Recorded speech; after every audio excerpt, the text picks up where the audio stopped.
Why do people still pre-order games? Is a question that has been on my mind since I don't know when, but I want to answer it. I don't get it. I really don't get why people still pre-order games. Now, I just wanted to talk about it today.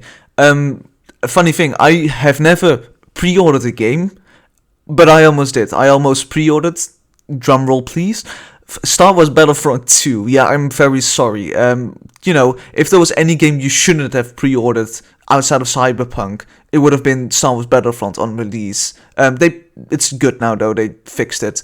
But, just the thought of almost pre-ordering, almost spending €60 on that, and just being so utterly disappointed is something I fortunately did not experience. But some of the poor suckers did, just like the people who pre-ordered Cyberpunk. Like, why would you do it?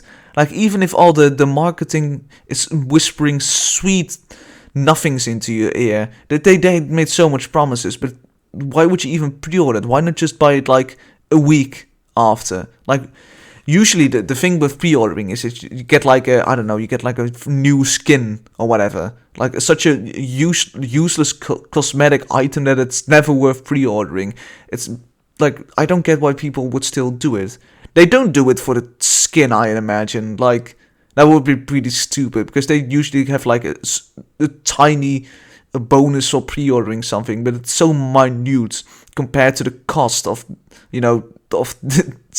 compared to €60, and then having to, live with the eventual disappointment most of the times, a lot of the times. Not always, of course. But I just don't get why people would do it. Like, even if you waited, like, for example, I bought Mass Effect not on release, but I bought it like a few days after, and I got it for like, I think it was like 52 what I bought it, instead of just, buying it for 60 on release. It's still a lot of money, but like, it saves me some if you just go to like one of the key sellers, not like G2A, that they suck, but one of the official ones. Like, if you wait until after a game is released, first of all, it's gonna be cheaper. You can find a key that's probably like, I don't know, like around the 50 mark, so it's gonna be quite a lot cheaper. And just wait until some reviews release, because a lot of games have these review embargoes, which mean that reviews basically cannot be released until, like, some games go very far. They go like a day before release, and I like to read some reviews before I purchase something, before I spend quite a lot of money on a purchase like that. And I don't get why people would just pull the trigger immediately, just based on the things that developers have been telling you. Like, they could say anything, No Man's Sky. Like, the promise of it eventually being good is still not worth, for me personally, spending the money for that.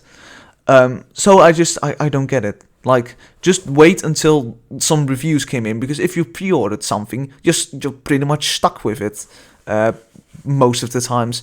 So, like, is that worth it? Is it worth the possibility of, if it goes wrong, if it gives you so little positive things, it gives you so little in return, except you just spending your money and being potentially disappointed. You get so little in return for that, potentially, with, like a stupid skin or whatever, like a new Yoda skin, that it's never worth it. And I don't get why pre-order culture is still, but developers really try to sustain, or at least try to uphold the pre-order culture, because it's good for them. Like, nobody has seen what they're buying, they're gonna buy it, like, even if it's shite. And the developers know that. Like, they know it's just an easy way to make money, without having to deal with reviews and stuff. So yeah, I don't get why in this day and age, in these modern times, pre-order culture is still a thing, and so many people do it. I mean, look at Cyberpunk. Like, no matter what you think of the game now that it's patched, even if you think it's the best game ever, there is no reason to not just wait a little bit. Like, or if you wanted, like, I guess you could say if you want to play it like right on release, but even then, like, there's so much benefit in just waiting a few days that I don't think the rush of playing it on release day is really worth it. At least not for me. I can imagine why some people might find playing it on release good, but even just wait for reviews. That's basically what I'm trying to say here. I don't get it. Thanks for watching. Goodbye.